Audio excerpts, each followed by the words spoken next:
When we're talking about the symptoms or the disease, we'll say COVID-19, but when we're talking about the virus, we'll say the new coronavirus. Mm-hmm. So once you have it, you have COVID-19, but if you're just talking about the virus in general, it's coronavirus. You're listening to The Itch, a podcast exploring all things allergy, asthma, and immunology. I'm your co-host, Kortney, a real-life allergy, asthma, and eczema girl. And I'm your second host, Dr. Payal Gupta, a board-certified allergy, asthma, and immunology doctor. Kortney and I hope to balance each other out so that we get you all the information that you want and need about allergies, asthma, and immunology.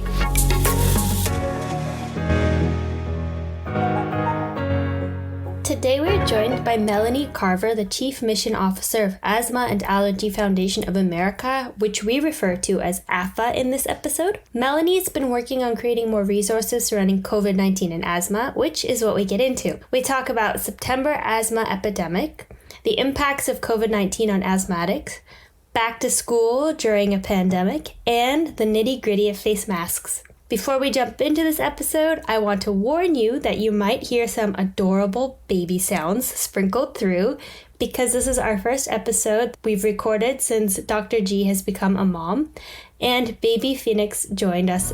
Now, let's get into it.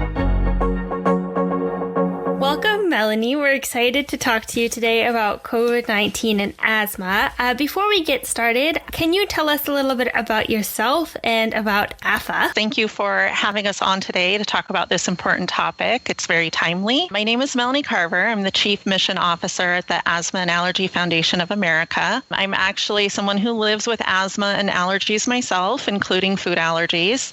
And I started my journey with AFA actually back in 2005 with the formation of Kids with Food Allergies. So that was an organization established in 2005 that then merged with the Asthma and Allergy Foundation of America in 2013. So I've been with AFA since that time. You have been working with AFA on COVID-19 in particular over the last couple of months. Just to get an overview, how has that been? What have you learned from this, and what kind of big takeaways can you tell us about your experience thus far? You know, with it being a new pandemic, it has really been a challenging situation for public health educators because, you know, we've had to wait for data to be captured and analyzed in order to then figure out how to communicate with the public about it. And, you know, as we learn new things about it, that may mean that the recommendations change, which can be frustrating for people to hear. But, you know, like one of the things we saw with COVID-19 is that because it's a respiratory illness, just in general, you should take care if you have asthma to avoid respiratory illness. What we have seen from the data so far is that if you have asthma, you may not be at risk of poorer outcomes from COVID-19 because of your asthma. So that's a little bit of a relief, but it doesn't mean that, you know, you should hold off from, you know, taking all of these preventive steps. You know, you still need to protect yourself and those around you. All of those points are really, really strong. And I think as a physician, I get asked that question all the time. And it really is just important to remember that they are both respiratory illnesses. And even though we're not seeing that asthmatics are necessarily the ones that are affected more and having poorer outcomes, that doesn't mean that couldn't happen. And so it is really important to make sure that you're using your controller medications and keeping your asthma as best under control as you can. And so that means that if you are having any kind of symptoms, that you need to see your physician early on. And I'm sure we're going to be talking about all of that, but I just wanted to emphasize that I totally agree with you, and that the media likes to pick up on these kind of random facts and make them bigger than they should be, because then it makes people feel more secure than they should be. But at the end of the day, we don't want anyone to be scared, but we also don't want people to not take their respiratory illnesses seriously. Talking about asthma and talking about COVID-19, we're moving into the fall, and September is a peak month for asthma. Can we talk a little bit about what that means by a peak month for people with asthma? Yeah, so there's a number of things that come together to make a perfect storm in the month of September for people with asthma. This is a season where children and school staff are exposed to several asthma triggers all at the same time. And it starts with ragweed season. So ragweed pollen starts coming out in summer, but it peaks in mid-September. And this can impact people with allergic asthma who are allergic to ragweed. And ragweed is across the entire United States. The only state that doesn't have ragweed is Alaska. So it's a pollen that's difficult to avoid. It's a small grain. It travels hundreds of miles through the wind. And when you go outside, this pollen can then stick to your clothes or your hair. And then when you move indoors, that pollen is on you. There are things that you can do to limit your exposure to the ragweed pollen, but it's also just really important to make sure that you have your allergy management plan in place so that you're staying on top of it before the season hits its peak time. The other thing that we see is, this is back to school season, and in typical years, that means a return to in-person schooling. And as, students and staff are returning to buildings, these buildings have poor air quality and they may be filled with asthma triggers. So we actually saw a report that came out in 2017, and it was from the American Society of Civil Engineers. And they did an infrastructure report card for schools in the United States, and they rated U.S. public schools a D+. What they found is that more than half of schools in our country are in need of renovations or repairs to get them to good condition. The Asthma and Allergy Foundation of America has been monitoring what states are doing to support healthy and learning environments for students with asthma and allergies. And we do a report that's called the State Honor Roll Report. And what it does is it tracks legislation in states that are addressing school policies for managing asthma and allergies. And one component of that is addressing the environment, the school environment. And what we saw in our last review is that from 2014 to 2019, not a single state improved their indoor air quality policies for K through 12 school campuses. And this is really concerning because asthma is one of the leading reasons for school absenteeism. So kids are missing school because their asthma is flaring. So it's really important for us to keep these things in mind, think about what are the asthma triggers that kids are being exposed to in schools, and then how can those be addressed. So some of the examples of triggers on school campuses include things like pesticide cleaning solutions. You have exhaust-related air pollution from the school buses or from the pickup and drop-off zone. You may have construction dust happening from recent renovations, animal dander, grass from the playing fields, where kids are doing their physical education and things like that. And then the third thing that leads to this September epidemic is that back to school also means back to germs. And this is the season when we see colds and flus start circulating. And respiratory illnesses are a major asthma trigger. So we typically see that large spike in asthma attacks around 3 weeks after school has started. Wow, there's a lot of interesting things about what you just said in relation to COVID-19 as well as to asthma. So I think we'll stick with asthma first, and then I'm going to come back to the schools and COVID-19 because that is a horrifying D+ that you talked about, and I would like to get into that a little bit more. Melanie or Dr. G, what are some steps that patients can take to ensure that they aren't going to be impacted by this peak month that goes beyond just making sure that you have your asthma in control? So taking your controller medication and knowing that you have an asthma action plan. What else can people do to make sure that this peak month doesn't impact them negatively? I know that Melanie probably has even more to add with all the work that you guys are doing, but I would say that one important thing is also making sure that everyone is getting their flu shot. That's especially important this year with the coronavirus being out there and everything's going to be a little bit more confusing for people. And so it's really important to protect yourself against the one thing that we know you can protect yourself from, that's the influenza virus. So we really are just telling everyone to make sure that they're getting the flu shot. And that's really everyone, from kids to adults to teenagers to older people. Everyone should be getting their flu shot. And that's going to protect not only the person that's getting the flu shot, but also everyone else around you. And I think that can't be emphasized enough. Getting a flu shot is critically important this year. And I think it's good for people to know that it's already available. So now's the time to go and get it. And can we just bust a myth with, perhaps that's what you could say, is I know that I've seen people with an egg allergy afraid of taking the flu shot. Is that something they should be concerned about? So as far as egg allergy and the flu shot, there isn't anything to be concerned about. There's been studies actually that show that people with an egg allergy can absolutely tolerate the flu shot. If you are nervous and you're a parent and your child has an egg allergy and it just does not feel safe for you, you can always go to an allergist's office and have them give your child the vaccine in their office. And what we do sometimes, if the parent is very nervous or if we're worried for any reason, is we'll give them part of the flu vaccine first, like a small amount, make sure that the person doesn't react. And then if there's no reaction after 30 minutes, we will give them the rest. If I can summarize real quick, if someone has asthma and they're worried about September as a peak month, they should really make sure that they have their asthma controlled, and that means taking your controller medication and having an up-to-date asthma action plan, which you could do with your doctor, to get the flu shot and avoid your triggers if possible. So if you know that ragweed is a trigger, I would suggest something like showering and washing your hair before going to bed so you don't bring that trigger into the bedroom, maybe changing your clothes if you see that there's lots of ragweed on it, keeping the windows closed. Is there anything else that they can do to make sure that they avoid their triggers?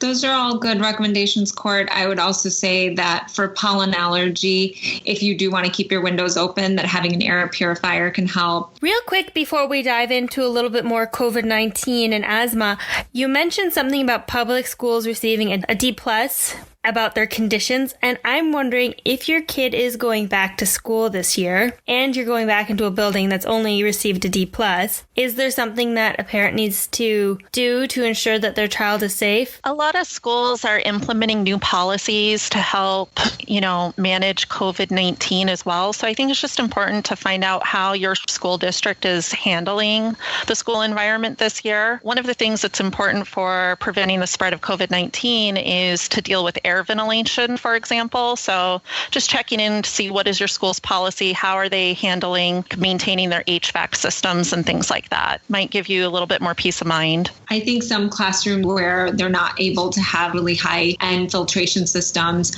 are just opting to keep windows open. So again, what we just talked about with ragweed allergy, for those sufferers, having the windows open might bring that pollen in. But again, with coronavirus, it's thought that having proper ventilation, meaning like if you don't have these high-end filtration systems, keeping the windows open and having kind of that airflow might help to some degree. And so for people who are going back to school and do have allergies that are environmental from outdoor allergens, and you know that your school is keeping the windows open, then it's even more important to make sure that you're doing all the things that you normally do for your seasonal allergies, like taking your antihistamines before you go to school. We mentioned earlier at the beginning of the episode that we haven't seen a direct impact necessarily that people with asthma have worse symptoms with COVID-19. However, if I have asthma, for instance, and I want to know, okay, peak month is coming, are there any extra precautions that I should take, or is doing what I normally do good enough? Well, it will just depend on the situation that you're in. Not everybody is returning to work yet or returning to school. So you may be working from home more often or doing school from home. Taking a look at your home environment is important. We do know from the EPA that indoor air is more polluted than outdoor air. So taking a look at, your own home's air ventilation, whether or not you have, a high efficiency filter on your HVAC system, or if you use an air cleaner, for example. Watching the peak times for pollen might also help, knowing when you can open your windows or not if you are impacted by pollen allergy. And then the other things that you're doing during COVID-19 might actually help you manage your asthma a little bit better, including washing your hands more is going to help protect you from the respiratory illnesses that are circulating. So that will help you, prevent getting sick. There's some other things that you'll be doing, like wearing a mask can sometimes help filter out other triggers that that you may have been getting exposed to. The issue of masks, I think it is important to let people know that most people can wear masks safely. I know that there's been a lot of questions from people with asthma asking if a mask is going to be harmful to them. And the answer is no. Most people can wear a mask just fine. And I think it's really important to find one that's comfortable to you to make sure that you will wear it. If you're trying a mask that's just really uncomfortable and you feel like you're having a hard time breathing, maybe just switching to a different one might be the solution for you. Yeah, that's a really good point. I think we've had that question come up a lot too. And ultimately, we know, and this is from, even doctors in hospitals doing these kind of tests just to show people that, hey, I've got this really heavy duty mask on and I'm doing my pulse ox while I'm wearing it and also while I'm not wearing it. And you can see that my oxygen level in my body is staying the same. It's really important for people to remember things like that because a lot of shortness of breath with masks, I think, is a subjective feeling, unfortunately, where just that feeling of having your mouth covered and your nose covered makes people feel subjectively like they're suffocating. And I mean, there might be something to that if you're outside, it's humid, and then you're trying to exercise. Having good airflow in and out while you're actively exercising may be important for some people. If you find that you're trying to do heavy exercise outside with a mask on and you can't breathe well, like Melanie said, it would be good to, try different types of masks and see which one makes you feel less of that feeling. But ultimately, what we do know is that wearing a mask is not going to affect your asthma. It's not going to affect the amount of oxygen that you're getting into your body. That's really comforting to hear. And just so we go over masks one more time, is there a bare minimum of what is safe for you? So if I find like a cloth mask isn't working for me, or like a thinner cloth mask works rather than a thicker cloth mask, is there a bare minimum of what is safe and what will protect me? The recommendation we've been giving to people to help them figure out if the mask that they're choosing will be effective, we have two tips. The first is you can hold the fabric up to a light, and if the light easily goes through, that mask may not have enough filtration on it, and so you may need to add another layer of fabric. The other is you can put the mask on and try to blow out a candle that's a foot away from your mouth or a few inches away, and if you can blow that candle out, then you can see your breath is coming out of that mask, probably more than it should be. So again, finding another either type of fabric or adding another layer might do the trick. Yeah, that's interesting. And I haven't really looked into any studies or if there's any data out there, but I have seen a lot of people that wear just kind of a bandana that they tie just on one end and they're not tying to the other end. So it's really, there's no seal around their chin and their nose. That's one thing that I'm 99% sure is not going to be as protective as wearing a mask that covers your chin and your nose area and your mouth. It's important to remember that it's not just to have your nose and mouth visibly covered. It's meant to be a snug fit around your chin, your mouth, and your nose. How often should someone wash their mask if they have a reusable mask, or how often should they change their mask if they're using a disposable mask? So you would want to wash your reusable mask every day. So at the end of the day, remove it by touching the ear loops or the ties.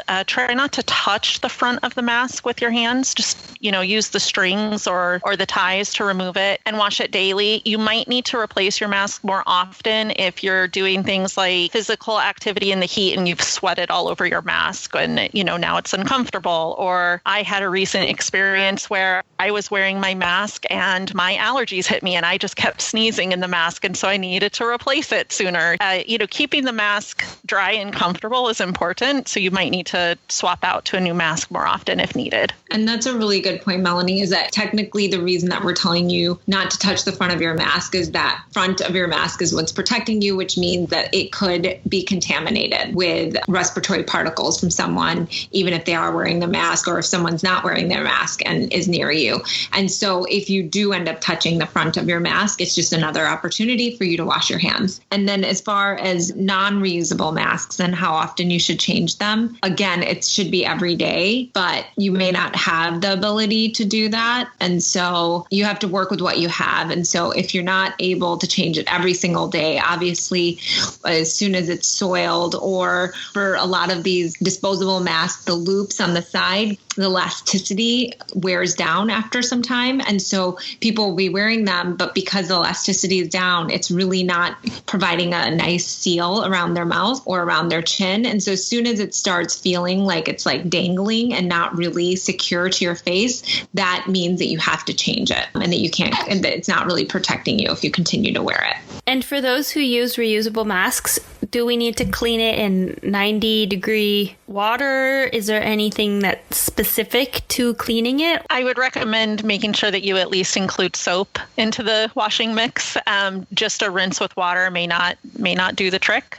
So make sure you're using soap. I personally wash my reusable fabric masks in my laundry and then just do a high heat dry. So that's what I've been using, but I would defer to Dr. Gupta on this one. I'm referring to families or people or individuals who don't have access to a washing machine every night. And if I have to wash my mask every night, what's the best way to do it? Well, there's a couple things for that. One is just having multiple masks. There's so many ways to make a cloth mask from an old t-shirt, from old clothing of any sort, just keeping in mind all of the things that we've already discussed. But having multiple reusable masks so you don't have to worry about washing it every night would be helpful if you can do that. There's no data on exactly how they need to be washed. The warmer the water, the better, usually for most things, for disinfecting. But if you don't have hot water, I know laundromats in New York, when they were open, a lot of them didn't have a hot water option. And so I think Melanie's advice of doing it in cold water and then nuking it with the dryer is an option.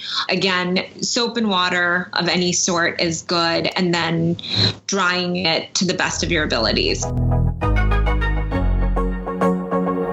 Now that we're back to school season, whatever that looks like in your household, AFA has created something called the COVID-19 and Asthma Schools Toolkit. Can you tell us a little bit more about what's in that? We know that school districts across the United States, over the summer were grappling with how they were going to handle the return to school period. So we worked with some experts and pulled together a toolkit for schools to use. And it contains a number of checklists for school nurses or teachers that they can use to address various components of COVID-19 prevention, including health and hygiene check, how hand washing is handled on campus, mask guidance, physical distancing. And then we also went into issues where, there may be things that the schools are doing to help prevent the spread of COVID-19, but it may actually be an asthma trigger. So for example, the cleaning recommendations, if there are a bunch of really heavy cleaners being used in the classrooms, this actually might be a little problematic for the students who have asthma. So we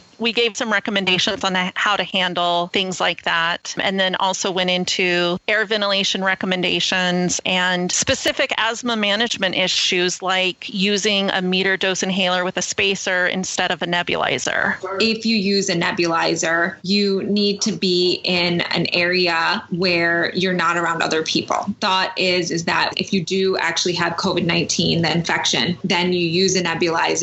Essentially, you're bringing those particles out further because it aerolizes the respiratory particles. So it's basically putting the virus into the environment more. And so if you don't have the infection, then this does not pertain to you. So it's only if you have the virus, if you have the infection, that you would need to worry about that. But again, since a lot of people are not getting tested, you may have it and not know it. And so you don't want to put other people at risk. So this isn't a new recommendation. I'm sure AFA and allergists and lung specialists have been telling patients all the time and recommending that they use their inhaler with a spacer because that's really the most effective way to use it.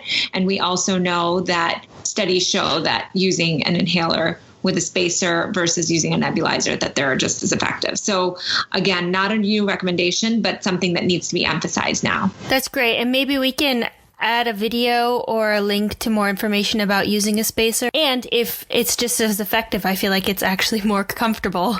So I think that in most cases, people have decided whether they are going back to the classroom or whether they've decided that their child is going to learn virtually this year. But for those who are still trying to figure out which decision they want to make, whether in school makes the most sense or virtual makes the most sense, is there any recommendations or any criteria that they should look at? I think ultimately, every parent is going to have to make the best decision for their family. And there will be a number of things that they consider when they're making this decision. It may be, how well their child's asthma is controlled. It may be if someone in the family is at high risk of COVID-19, that may come into play with their decision. And then, of course, the child care issue. If parents have returned to work and they don't have adequate child care for their students to do virtual schooling from home, they may need to return to learning in person. So, there's a number of things that parents will have to decide. And I think, speaking with their school's nurse to talk about the different options is actually the best place to start.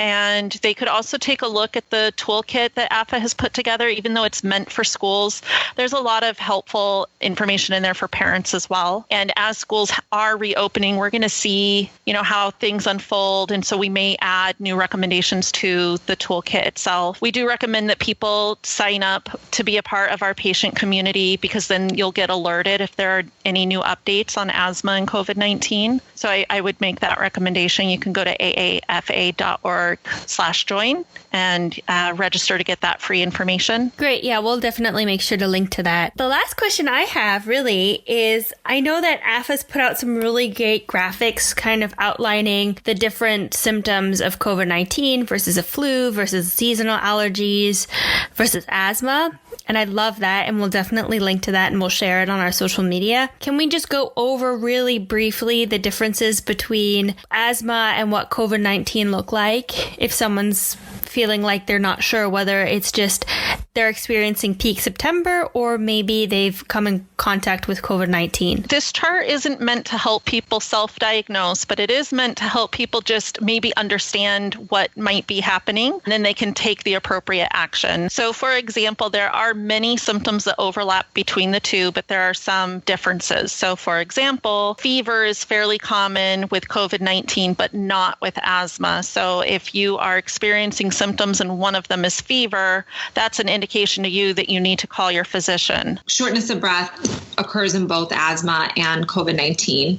So that's really the one that is harder for people with asthma, because every time they're short of breath right now, they're really scared that could this be shortness of breath related to COVID-19. And so you have to remember one thing that I've mentioned to patients is that if you're having shortness of breath and it's immediately relieved by your rescue inhaler, for example, that could be an indication that it's more your asthma and not COVID-19 potentially. But, we are also using the albuterol as a treatment for patients with COVID-19 that are having shortness of breath. So that's, again, like Melanie said, it's really hard to make ground rules for people to diagnose whether or not it's COVID-19 or their asthma that's causing their symptoms. So these are always things that you need to discuss with a doctor. Things that you can do if the shortness of breath is progressively getting worse, if it's not relieved by your inhaler, then that's another indication that you really need to seek help.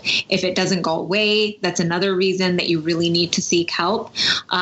Meaning, like, even if your inhaler does help, but you have to constantly use your inhaler, it's not under control. Using your albuterol, which we've talked about on so many different episodes and so many different posts, using your inhaler constantly, your rescue inhaler, your albuterol inhaler, is a sign that your asthma is not well controlled. And so that's an indicator that you need to talk to a medical professional and figure out what's going on, and if you need another medication added, like a controller medication if you're not already on one, or if something else is going on and you need even stronger medication. So I think for asthmatics right now, it is confusing. And so just to be in touch with your provider is probably the best thing that you can do, and making sure that you're having consistent follow-ups, especially if you have moderate to severe asthma, just to kind of touch base with your provider and let them know what's going on. It's been really interesting to hear all of the different things that we need to consider being asthmatic, and also it's comforting to one degree to hear that what we are doing and what we have done, and if you do have controlled asthma, it looks like you can maybe enter September not as worried as maybe you were before you listened to this episode. Is there anything that we maybe didn't touch upon that you feel like is important for our audience to hear? Just circling back to the reminder about getting a flu shot, what we did see is that over the spring and summer, a lot of kids missed their wellness checks as people stayed home. So just making sure that we get vaccinations back on track will help improve just your overall health, and really ensuring that you get that flu shot is going to be helpful for us to make sure that we prevent yet another pandemic occurring on top of the current one that we're experiencing. And we did see earlier this year at the beginning of the COVID-19 pandemic, that happened while the flu season was still in play. But we saw that the measures that people were taking were actually decreasing the number of flu cases. So if we continue to, take care of ourselves, wash our hands, make sure that we're not coughing and sneezing on other people and things like that, we can help cut down the spread of these respiratory illnesses and ultimately help people with asthma. Those are all really good points, Melanie. And actually, I was thinking about the same thing earlier when we had mentioned it, and then we kind of moved on, was that it's important for people to remember that hand washing not only helps with coronavirus, but it also helps with influenza virus and all other viruses. Just the act of washing your hands, wiping surfaces, all of those basic things will help prevent these viral illnesses from spreading to other people. So if you're sick, covering your face also when you're coughing or sneezing. I mean, right now you can wear a mask, but at the same time, if you are coughing or sneezing, you can still put your elbow to your face or cover your mouth with your hand, just to make sure that your mask doesn't blow off, or that you're still taking that consideration to cover your mouth even more if you're coughing or sneezing. Great. Well, thank you so much for helping us understand more about masks and more about COVID-19 and more about asthma. And we'll definitely make sure to include a bunch of links that we mentioned. So AFA's charts on the different symptoms, as well as how people can keep up to date with the newest information regarding asthma and COVID-19 and what they should know. Thank you so much. Thanks. Take care. Thank you for listening to today's episode. Remember that all information you hear today is for informational purposes only and are not intended to serve as a substitute for the consultation, diagnosis, and/or medical treatment of a qualified physician or healthcare provider. And also, don't forget to subscribe to our podcast. And if you have a second, help spread the word by rating our podcast and sharing with your friends and family who might also be interested in learning more about allergies, asthma, and immunology. You can always stay up to date by checking out our Instagram, The Itch Podcast, where you can leave questions you are itching to know, or check out our website, which is www.itchpodcast.com, which contains more information about the subjects we covered in today's episode and every episode. Until next time, have a fabulous week.